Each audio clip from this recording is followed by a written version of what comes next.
శక్తివంతుడైన దేవునికి స్తోత్రములు. ప్రభువు నామములో మీకు వందనములు.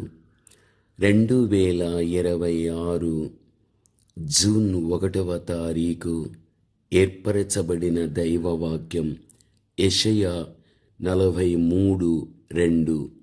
నీవు జలములలో బడి దాటునప్పుడు నేను నీకు తోడైయుందును, నదులలో బడి వెళ్ళునప్పుడు అవి నీ మీద పొర్లి పారవు. నీవు అగ్ని మధ్య నడుచునప్పుడు కాలిపోవు, జ్వాలలు నిన్ను కాల్చవు. ప్రభువునందు ప్రియమైన వాళ్ళారా, గడిచిన మాసమంతయు కూడా దేవుడు కాపాడి మరో నూతనమైన మాసమును దేవుడు మనకివ్వడం దేవుని యొక్క కృప. ఎంతోమంది కాలగర్భములో కలిసిపోయారు. నిన్ను ఆరోగ్యంగా ఉంచి, నిన్ను నేటికి సజీవునిగా సజీవురాలుగా ఉంచి, నీ జీవితంలో నీకెదురయ్యే ప్రతి విధమైన శోధన నుండి దేవుడు తప్పించి, భరించలేని శోధన వచ్చినప్పటికీ కూడా భరించే శక్తిని దేవుడిచ్చి ఈనాటి వరకు నిన్ను నడిపించుకుంటూ రాగలిగాడంటే ఆయన ప్రేమ నీ మీద సంపూర్ణమవుతుంది అన్న విషయం మరిచిపోకూడదు. ఈ వాగ్దానం ఇజ్రాయేలీయుల ప్రజలకు ఇవ్వబడినప్పటికీ కూడా ఆ రోజున వారు ఎలా ప్రత్యేకింపబడిరో ఈ రోజున మనము కూడా ఆ విధముగా ప్రత్యేకింపబడిన వారం కాబట్టి ఆ వాగ్దానం మనకు కూడా దేవుడు ఇవ్వగలిగాడు అన్న విషయం మరిచిపోకూడదు.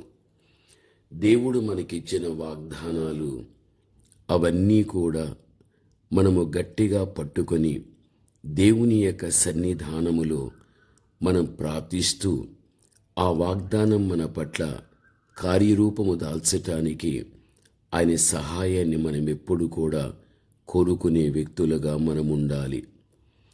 గమనించాలి, ప్రభువు మనకొక వాగ్దానాన్ని ఇచ్చి ఉన్నాడు అంటే దాన్ని గట్టిగా పట్టుకొని భూమ్యాకాశములు గతించినను ప్రభు ఇచ్చిన వాగ్దానము గతించదు, అది నిశ్చయముగా నెరవేరును. వాగ్దానము చేసిన వాడు నమ్మదగిన వాడయున్నాడు కదా. హెబ్రీ 10:23 ఆ మీదట మీరు చదువుకొనండి. ఒక్కొక్కసారి మన జీవితంలో మనం ఆయన వాగ్దానం మీద నమ్మకం అనేది మనకు లేకపోతూ ఉంటుంది. అపోస్తుడైన పౌలు ఇలాగూ వ్రాయిచున్నాడు, మనము నమ్మకపోయినను ఆయన నమ్మదగిన వాడుగా ఉంటున్నాడు అని 2వ తిమోతి 2:13 మనము చూడగలం. దేవుడు అబద్ధమాడుటకు ఆయన మానవుడు కాడు, పశ్చాత్తాపపడుటకు ఆయన నరపుత్రుడు కాడు. ఆయన చెప్పి చెయ్యకుండునా, ఆయన మాట ఇచ్చి స్థాపింపకుండునా, తప్పనిసరిగా దేవుడు ఇచ్చినటువంటి మాటను నెరవేర్చేవాడే కానీ తప్పిపోయేటువంటి వాడు కాదు. పరిశుద్ధ గ్రంథంలో ఎన్నో వాగ్దానాలు ఉంటున్నాయి. వాటన్నిటిలో శ్రేష్టమైన వాగ్దానం నేను నీకు తోడయుండును అనునదే. నిన్ను విడువను, నిన్ను ఎడబాయను అని దేవుడు యెహోషువకు సెలవిచ్చినట్లు 1:6 మనము చూడగలం. ప్రభువైన యేసుక్రీస్తు కూడా ఈ లోకాన్ని విడిచిపెట్టి వెళ్ళక మునుపు, ఇదిగో నేను యుగ సమాప్తి వరకు సదాకాలం మీతో కూడా ఉన్నాను అని చెప్పగలిగాడు. ప్రభువునందు ప్రియమైన వాళ్ళారా, పరిశుద్ధ గ్రంథములో నేను నీకు తోడై ఉన్నాను అనే వాగ్దానం పదే పదే మనకు కనబడుతూ ఉంది. భయపడకుము, నేను నీకు తోడై ఉన్నాను. యెషయా 41:10 ఆ మీదట మీరు చదువుకొనండి. పురుగు వంటి యాకోబు, స్వల్ప జనముగు ఇశ్రాయేలు, భయపడకుడి, నేను నీకు సహాయము చేయుచున్నాను. యెషయా 41:14 ఆ మీదట మీరు చూడండి.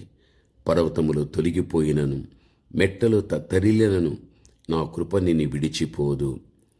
ప్రభువునందు ప్రియమైన వాళ్ళారా, మన దేవాతి దేవుని యొక్క ప్రతి వాగ్దానం ఎంతో ధైర్యాన్ని మనకిస్తుంది, ఎంతో మనకు ఆదరణ కూడా కలిగించగలుగుతుంది. వాగ్దానము చేసిన దేవాతి దేవుడు మనతో కూడా ఉన్నాడని, వస్తున్నాడని మనము నమ్మవలసిన వారమై ఉంటున్నాము. శ్రమల మార్గములో దేవుడు మనకు తోడుగా ఉండి ఆయన నడిచి మనతో పాటు కూడా వస్తూ ఉన్నాడని మనం విశ్వసించాలి. ముళ్ళ మధ్య వల్లి పద్మముగా నుండినను దేవుడు మనను కాపాడువాడై ఉంటున్నాడు. సింహపు గుహలో ఒకవేళ అటువంటి క్రూరత్వం కలిగిన మనుషుల మధ్య మనం ఉన్నప్పటికీ కూడా యూదా గోత్రపు సింహముగా దేవుడు మన మధ్యన ఉంటున్నాడు అన్న విషయం మరిచిపోకూడదు.